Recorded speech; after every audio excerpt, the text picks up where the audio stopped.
Hello guys, welcome to Backbencher Studies channel.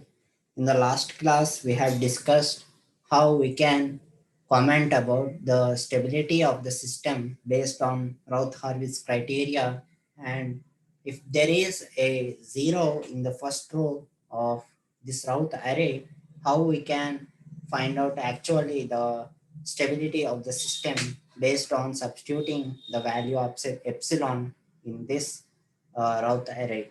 So this is in this video, we are going to learn another special case of Routh-Hurwitz criterion in which we have the entire row as zero. So let us start our session by solving this problem. So here we have a transfer function, a closed loop transfer function with the following characteristic equation. So if we need to find out the number of right half poles in this transfer function of this transfer function. Based on that, we can find out the stability. So we need to find out the Routh array. So let us fill the Routh array.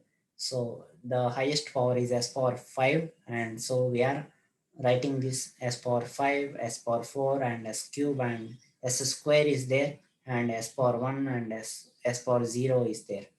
So this is how we can, and as power 5's coefficient is 1, and alternatively we should fill this. So we have 1 filled over here, and alternative coefficient is 6 and 8.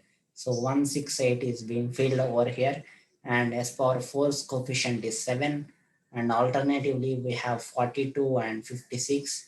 So these two rows in this Routh array are in the same ratio, because 1, 6 and 8 and 7, 6 are 42 and 7, 8 are 56. So these two are in same ratio. So if we find out the next elements, we can have the all zeros in this corresponding Routh arrays row. So what we will do is we will write something which is called as the auxiliary polynomial from just above the row which is being 0. So we can write the auxiliary polynomial from this corresponding row, this second row. So how we can write that? That is simple. 7 into s power 4 plus 42 into s square plus 56. That would be the auxiliary polynomial. Alternatively, we have to write, and we have to initialize with this corresponding row power. So we wrote this polynomial, and we this is what we call it as auxiliary polynomial, and we should take out this derivative of this auxiliary polynomial. So if we find out the derivative, then we have 4 into 7, that will be 28 into s cube, plus 42 into 2, that would be 84 into s, plus 56, the derivative is 0. So if we take that, and if we equate that with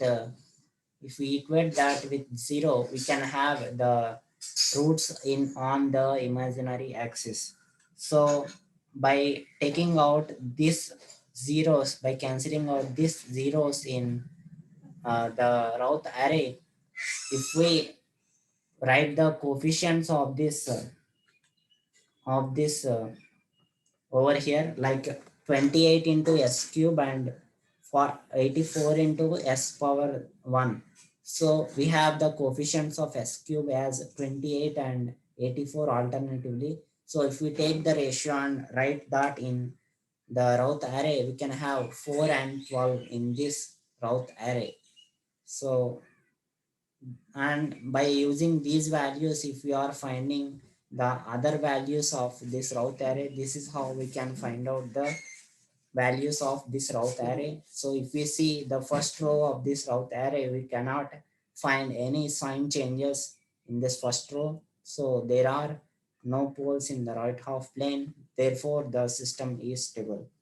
So this is how we can find out whether the system is stable or not based on Routh-Hurwitz criteria, based on these three cases. We have a normal case in which we will find out the Routh array based on the determinant method, and we have the second case in which the first element of this first column of this Routh array would be 0, thereby substituting epsilon, and we have the entire row, and we have to use the auxiliary polynomial differential coefficients. So this is how we can solve a Routh-Hurwitz stability criteria problem. That's it for today, guys. Thank you for listening this amazing session.